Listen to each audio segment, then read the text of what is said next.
السلام عليكم ورحمة الله وبركاته. إن الحمد لله نحمده ونستعينه ونستغفره ونعوذ بالله من شرور أنفسنا ومن سيئات أعمالنا. من يهده الله فلا مضل له ومن يضلل فلا هادي له. أشهد أن لا إله إلا الله وحده لا شريك له وأشهد أن محمدا عبده ورسوله. اللهم صل وسلم على النبي الكريم محمد وعلى آله وأصحابه ومن دعا بدعوته واستنى بسنته إلى يوم الدين. أما بعد. Yang dihormati Tuan Imam, Tuan Bilal, Tuan Pengurusi Masjid, ahli jawatan kuasa, para asatidah, muslimin dan muslimat, mudah-mudahan kita semua dirahmati oleh Allah Subhanahu wa taala. Kita sambung kembali dalam tafsir surah Al-Mujadilah, ataupun disebut juga sebagai surah Al-Mujadalah. Kita sampai pada ayat yang ketiga. Allah Subhanahu wa taala berfirman, a'udzubillahi minasyaitonir rajim, walladzina yudhahiruna min nisa'ihim thumma ya'uduna lima qalu fatahriru raqabatin min qabli an yatamassa dzalikum tu'adzuna bih wallahu bima ta'maluna khabir.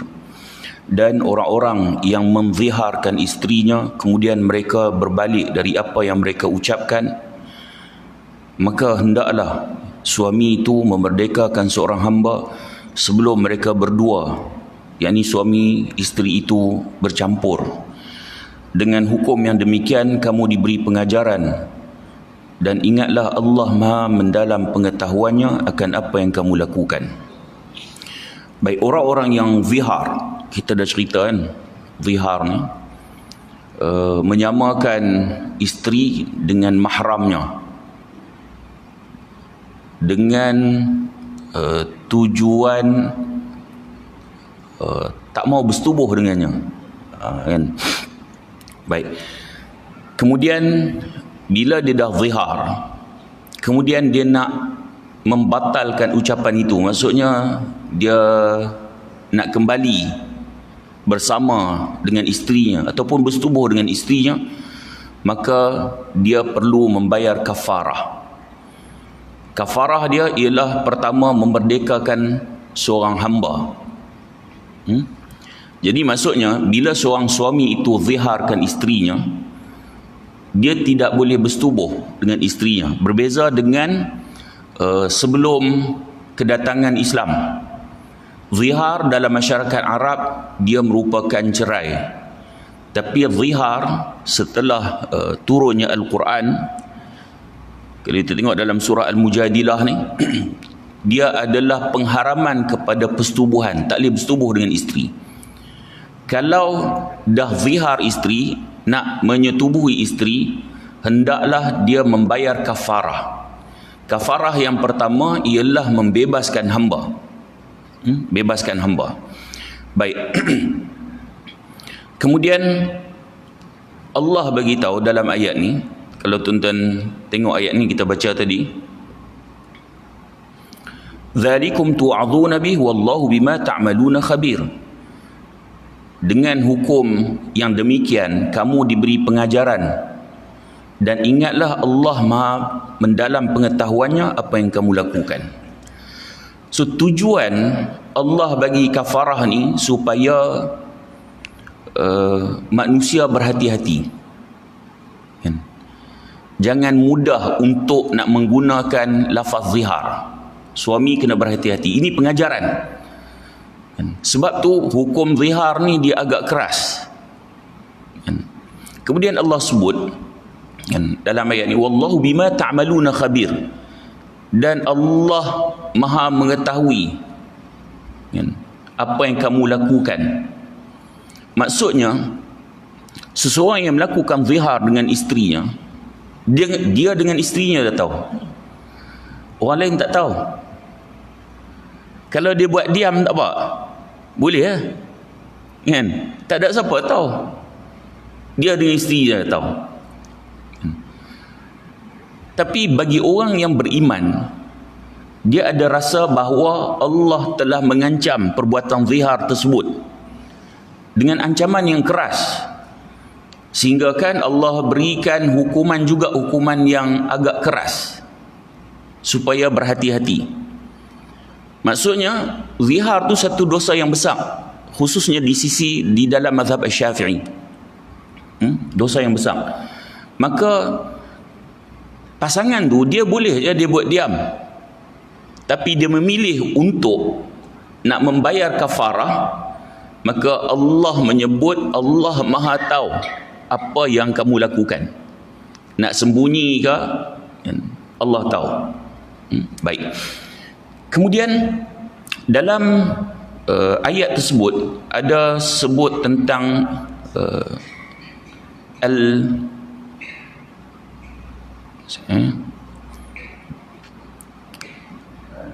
min qabli an yatamasa, sebelum mereka berdua yatamasa ni macam kalau terjemah sentuh. Tapi dalam Al-Quran dia tak ada perkataan jima'. Maka para ulama menyebut tentang yang dimaksudkan an yatamasa tu ialah jima'. Maka suami sebelum menyetubuhi isterinya, maka dia perlu bayar kafarah an yatamasa tu.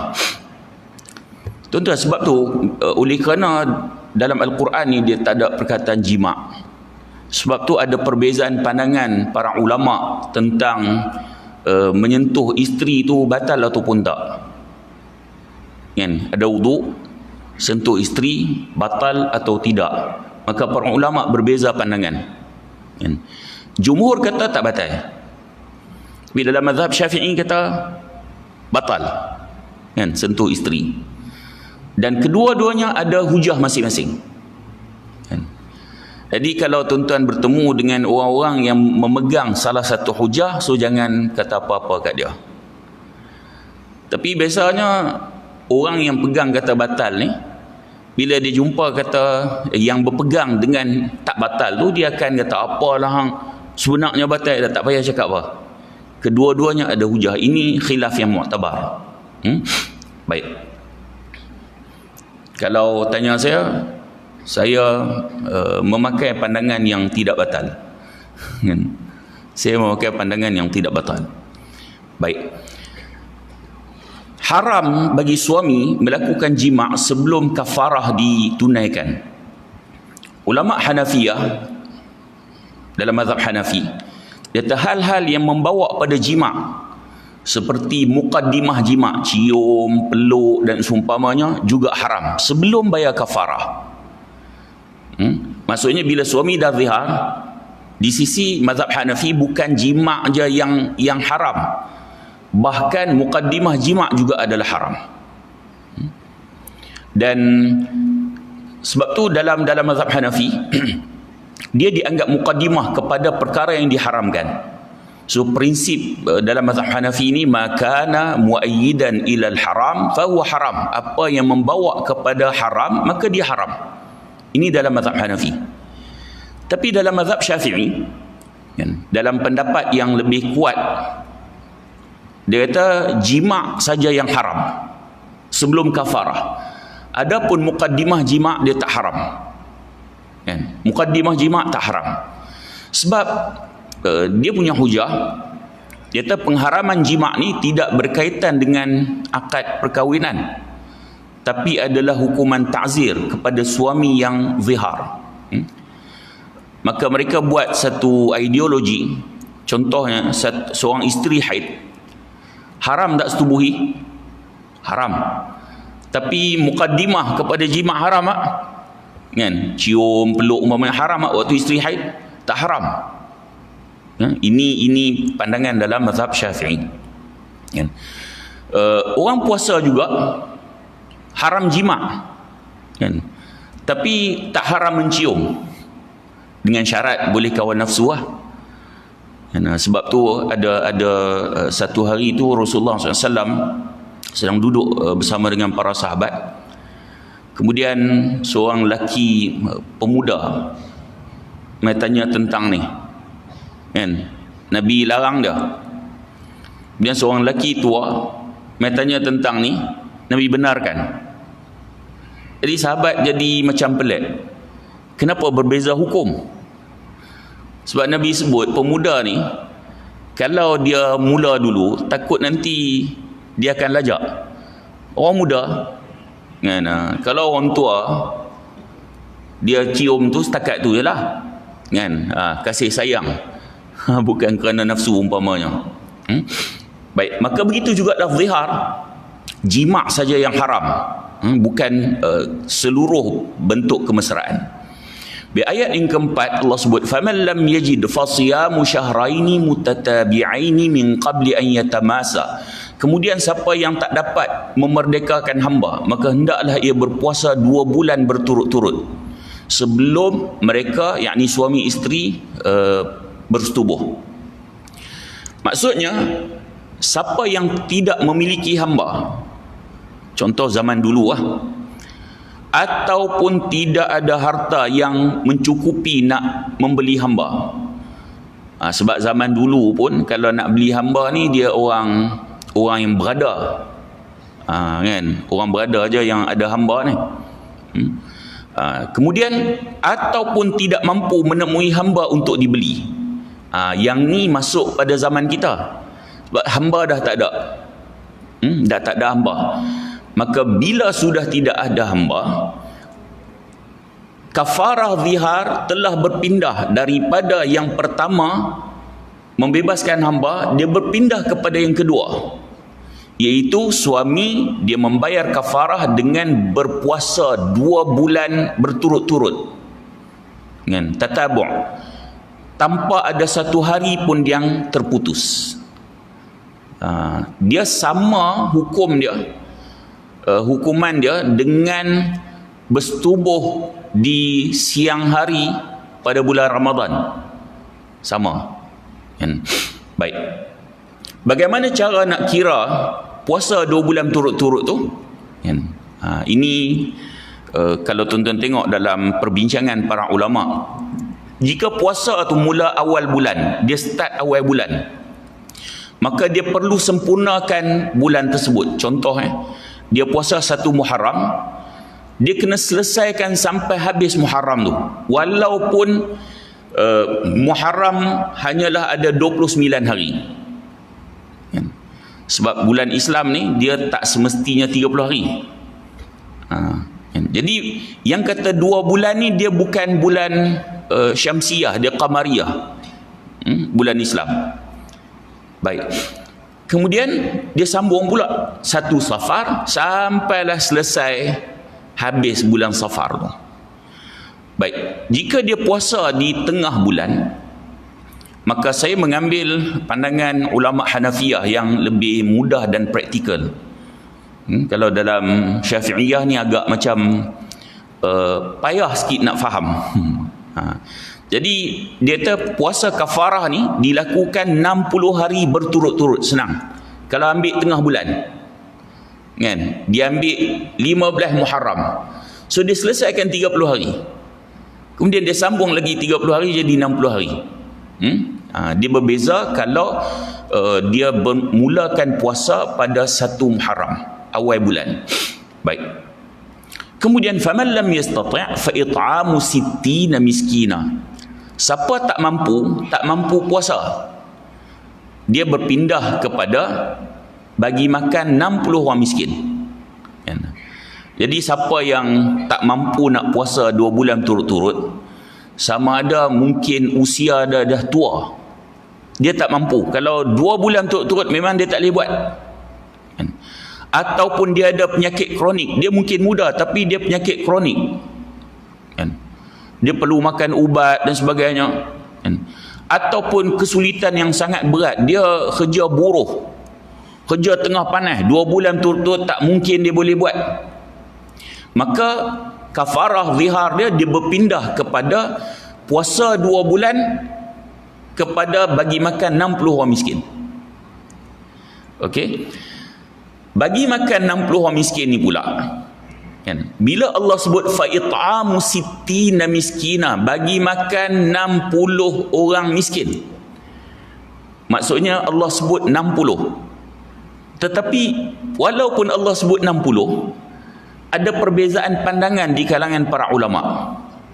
Jumhur kata, bila sebut jumhur, majority lah kan, majority para ulama, dia kata hendaklah 60 orang miskin yang berbeza. Selama kan, dia kata tak boleh bagi makan seorang miskin selama 60 hari, tak boleh, mesti 60 orang. Okey, baik, ini pandangan majority ya. Sebab zahir ayat memang sebut 60. Tapi ulama Hanafiyah, dalam mazhab Hanafi dia berbeza kan? Dia kata boleh kalau bagi makan seorang miskin selama 60 hari. Beza. Ada rahmat tak pada perbezaan ni? Ada rahmat tak? Ada. Contoh. Waktu zaman senang cari orang miskin, boleh cari 60 orang. Waktu zaman payah nak cari orang miskin, macam mana? Kan? Zaman Umar Ibn Al-Aziz, payah nak cari orang yang layak terima zakat kerana miskin. Jadi kalau berada di zaman tu, ataupun tuan-tuan pergi ke Qatar ke negara kaya kan, nak cari orang miskin, oh payah kan? Dia punya gaji angkut sampah aja berapa ribu kan, lagi mahal pada pegawai dah. Jadi kalau payah nak cari orang miskin, ketika itu pandangan dalam mazhab Hanafi ini dia lebih relevan. Okey, tu satu rahmat lah tu kan, perbezaan pandangan ni. Baik, kemudian urutan kafarah ni disepakati oleh para fuqaha. Pertama, dia tak boleh pilih. Kafarah ni dia bukan boleh rasa macam bagi makan 60 orang miskin ni lagi mudah kot, tak. Dia urutan. Pertama, merdekakan hamba. Oleh kerana zaman sekarang ni dah memang tak ada hamba, dia berpindah kepada yang kedua, puasa 2 bulan turut-turut. Yang tak mampu, yang contohnya sakit semua tadi ni, barulah dia berpindah. Kalau sampai ke mahkamah, mahkamah akan putuskan kan, suami dia ni kena bayar kafarah yang mana, sama ada puasa ataupun bagi makan 60 orang miskin.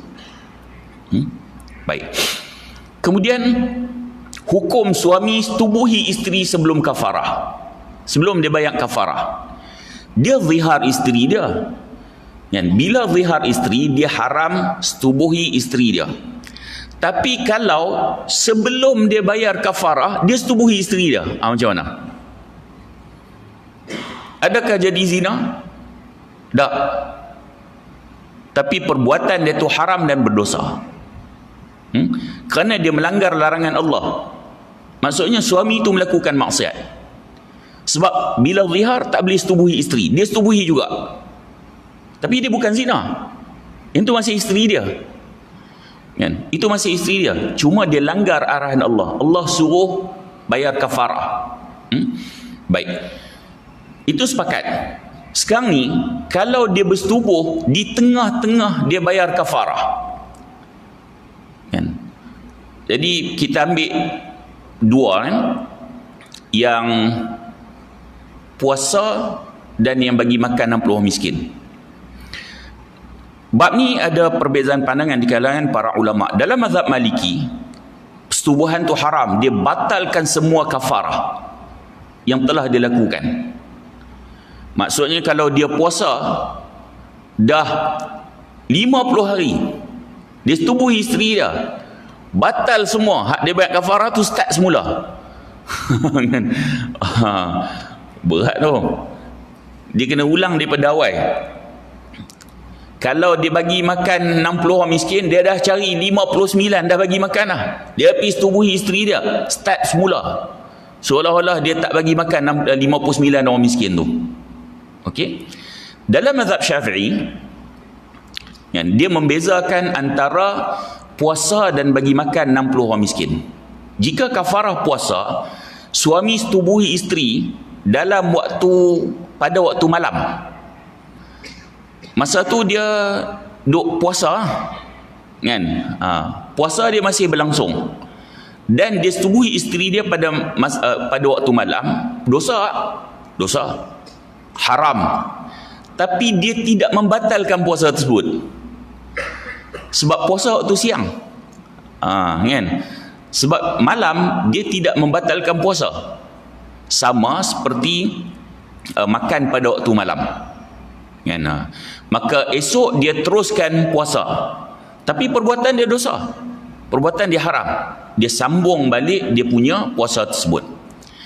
Jika kafarah dia bagi makan 60 orang miskin, di tengah-tengah proses dia bagi makan, dia dah bagi makan 50 orang miskin, dia berdosa kerana jima' sebelum dia selesaikan kafarah, tapi dia tidak membatalkan pemberian makanan yang telah diberikan, so dia sambung lagi 10 orang. Ini dalam mazhab Syafi'i. Baik. Kemudian dzalika litu'minu billahi wa rasulih wa tilka hududullah walil kafirina adzabun alim.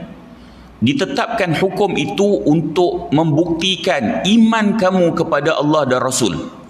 Maksudnya dengan patuh perintah Allah dan Rasul. Dan itulah batasan hukum Allah, dan bagi orang yang kafir disediakan azab seksa yang tidak terperi sakitnya. Baik. Allah sebut ditetapkan hukum tu untuk nak buktikan iman kamu kepada Allah dan Rasul. Macam kita sebut ayat tadi ni, Allah Maha tahu. Seorang suami bila zihar isteri dia, tak ada siapa tahu, dia dengan isteri dia je yang tahu. Tapi dia memilih untuk bayar kafarah sebab kerana keimanan dia pada Allah. Dia tahu hukum tu, dia bayar kafarah kerana dia beriman pada Allah. Sama juga macam jima' di bulan puasa, di siang hari dalam bulan Ramadan. Siapa yang tahu? Tak ada siapa tahu, kan? Dia dengan isteri dia yang tahu. Kalau dia tak mau bayar kafarah, tak ada siapa tahu kak. Tapi kenapa dia memilih untuk bayar kafarah? Kerana dia beriman kepada Allah dan Rasul. Dia tahu ini hukuman yang Allah berikan. Wa tilka hududullah, itulah hudud, batasan Allah. Ramai orang bila dia dengar hududnya, dia ingat hak potong tangan tu. Apa saja hukuman Allah, itu adalah batasan. Halal haram, itu hudud, batasan. Dia tak boleh langkau. Allah sebut wa man yata'adda hududallahi wa man yata'adda hududallah faqad zalama nafsah. Siapa yang langkah daripada batasan yang Allah telah berikan, maka dia menzalimi diri dia. Itu hudud. Halal haram. Jadi kalau orang buat benda yang haram, sebenarnya dia zalim pada siapa? Diri sendiri. Pertama sekali Allah sebut orang yang buat dosa ni, dia zalim pada diri siapa? Diri sendiri. Itu first. Sebab esok yang nak kena seksa siapa? Dia. Okey. Baik, itu perkataan hudud. Kemudian dalam ayat ni juga Allah sebut kan, walil kafirina azabun alim. Dan bagi orang yang kafir itu azab yang pedih. Pada Allah cerita tentang zihar, kemudian Allah cerita tentang orang kafir pula. Kan? Bagi orang yang kafir, azab mereka sangat pedih. Maka para ulama bincang, makna kafir dalam ayat ni bukanlah kufur i'tiqadi, bukan kufur yang terkeluar pada Islam. Dia boleh membawa kepada kufur, contoh kufur nikmat.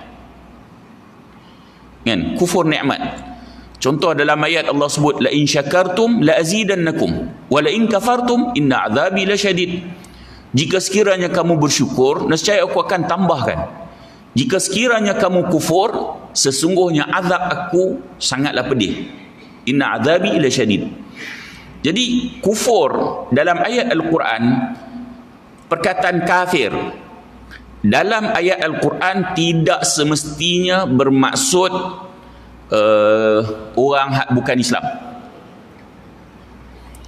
Sebab tu dalam kita berinteraksi dengan Al-Quran, kita selalu jumpa ayat-ayat kafir kan.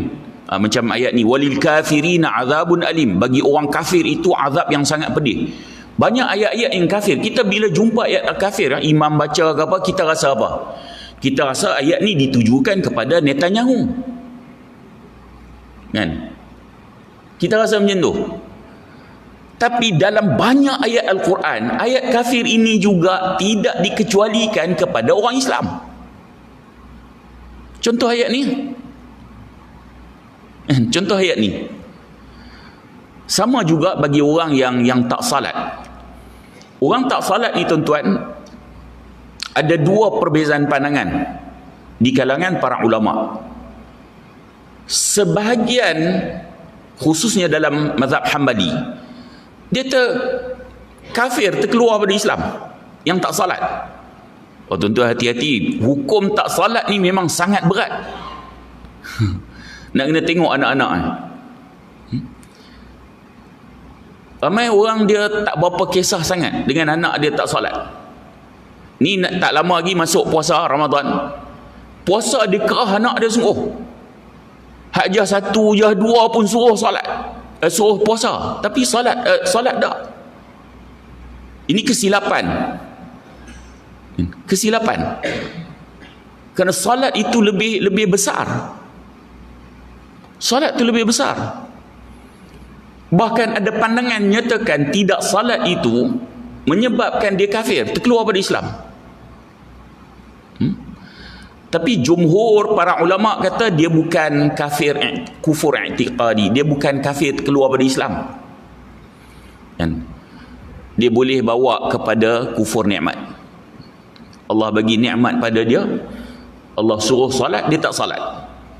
Tapi apa pun nak sebut, hukum meninggalkan salat itu sangatlah besar. Pastikan. Saya tuan-tuan,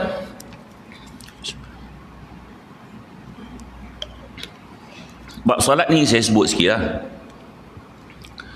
Di sekolah-sekolah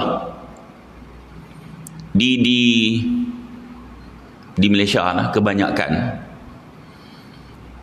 bila nak periksa SPM umpamanya, dia buat solat hajat. Kalau jemput mak bapak pun main pasal nak SPM. Buat solat hajat. Apalah kita abaikan hukum solat hajat secara berjemaah tu, kita tolak tepi lu. Itu kita tolak tepi lu.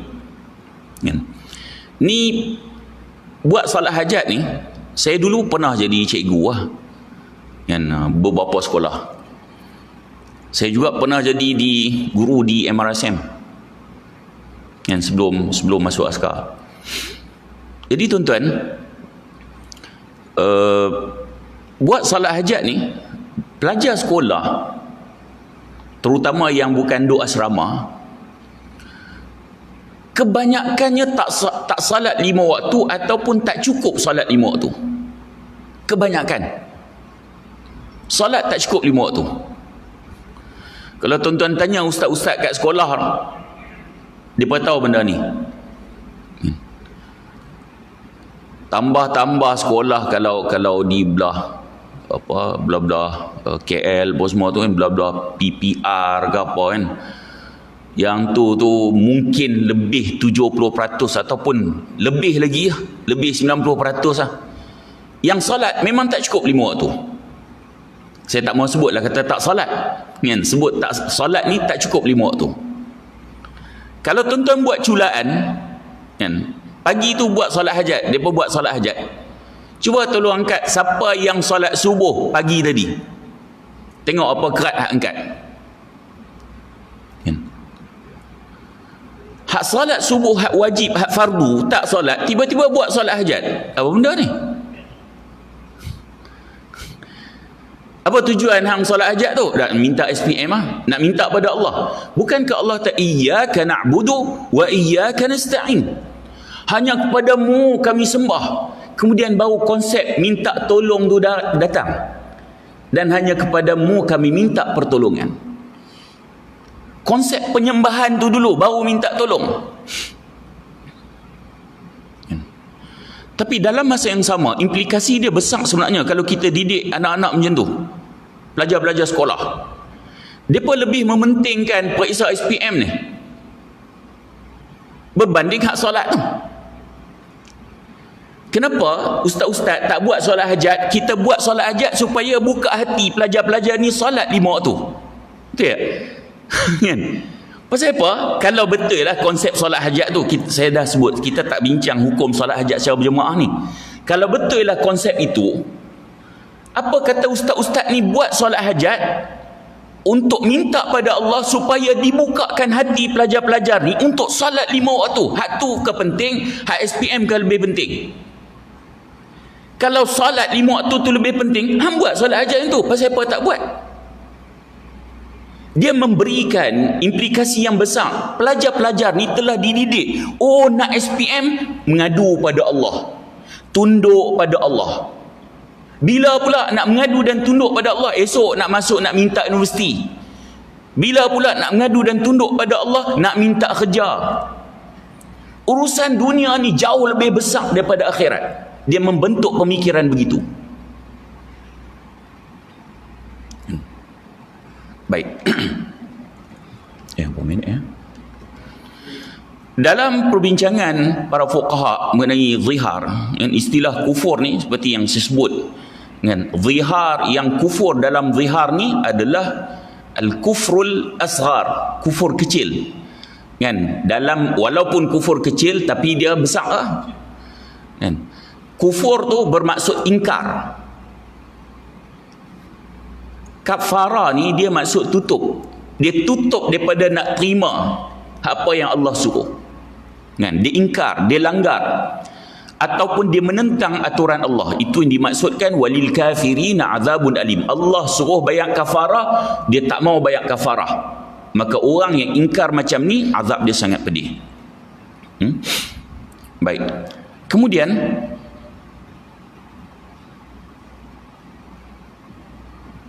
kenapa dalam ayat zihar ni Allah menggunakan istilah kafir, walil kafirina azabun alim.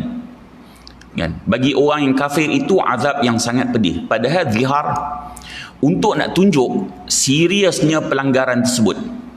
Jadi jangan buat main dengan hukum zihar. Nak bagi satu ancaman yang keras supaya tidak mempermainkan lafaz zihar. Jangan mudah-mudah. Baik. Untuk kemudian kita tengok fiqh hukum zihar. Pertama sekali, mengadu kepada Allah. Yang ni kita last akut, nanti kita sambung insya-Allah. Apa yang boleh kita ambil daripada ayat 1 sampai 4 tu? Pertama sekali, mengadu pada Allah. Kan? Seseorang tu dia dalam keadaan sulit, dia payah, dia ada masalah, kan? Mengadu pada Allah. Macam mana Khawlah mengadu pada Allah? Khawlah kan bila suami dia zihar dia tak ada arah, dia mengadu pada Rasulullah. Rasulullah ni kira hakim ke?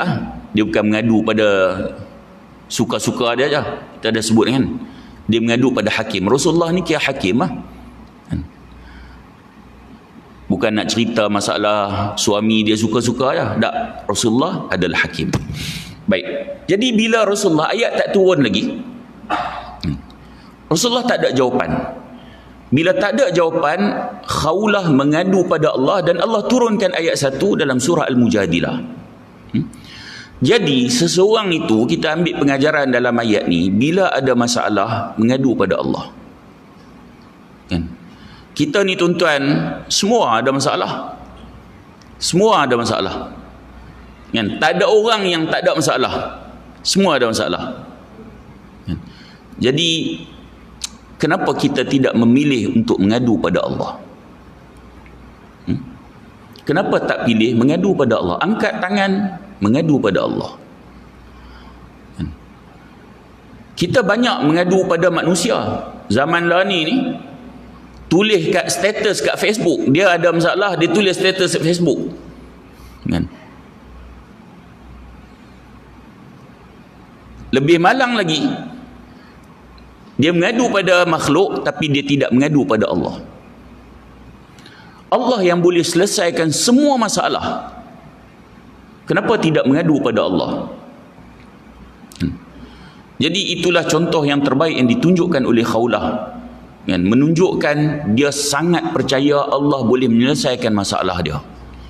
Jadi tuan-tuan, kita ni nasihat untuk diri saya dan pada kita semua, jika kita mempunyai masalah, angkat tangan dan mengadu pada Allah. Tak erti doa dalam bahasa Arab, dalam bahasa Melayu.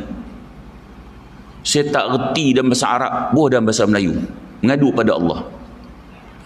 Mengadu pada Allah.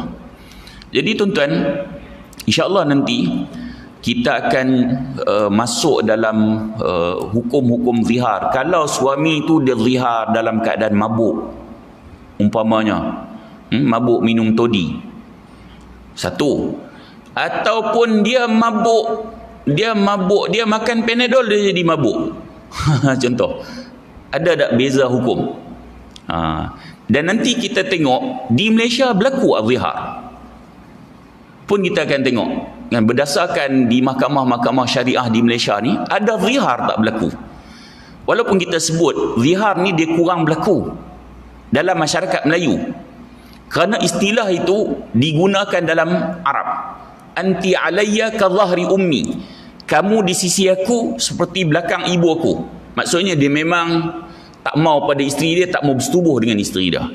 Itu istilah digunakan oleh orang Arab, tapi tidak digunakan oleh orang Melayu. So walaupun kurang berlaku, jarang berlaku di Malaysia, tapi ada tak kes-kes di mahkamah di Malaysia ni, hukum ni yang kes-kes zihar? Nanti insya-Allah kita akan bincang. Apakah yang telah dilafaz oleh suami tersebut sehingga menjadi zihar dalam kes-kes di Malaysia, supaya kita boleh ambil pengajaran. Kalau kita cerita yang dalam konteks ni saja, kita tak faham, sebab istilah itu hanya digunakan oleh Arab. Baik, mudah-mudahan pertemuan kita ada manfaat. Kalau terkasar bahasa, mohon maaf, dan saya sudahi dengan aqulu qawli hadha wa astaghfirullahal azim li wa lakum. Assalamualaikum warahmatullahi wabarakatuh.